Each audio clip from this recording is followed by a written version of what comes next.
Hello everyone, welcome to Techavro. Today in this video I'm gonna show you how to use body effect in your CapCut. Before starting the video, please subscribe to Techavro. So let's get started. For this you have to open your CapCut.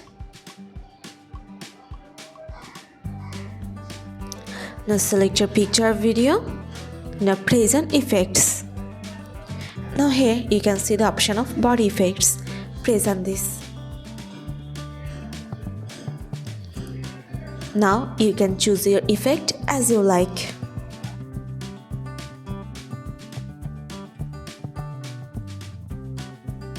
Press on the sign option.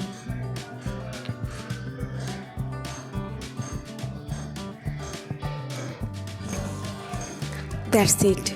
So this is how to use body effect in your CapCut. So guys, that's it. You can do this. I think this video is very helpful to you. If it was, then give a thumbs up and hit the subscribe button. And thanks for watching.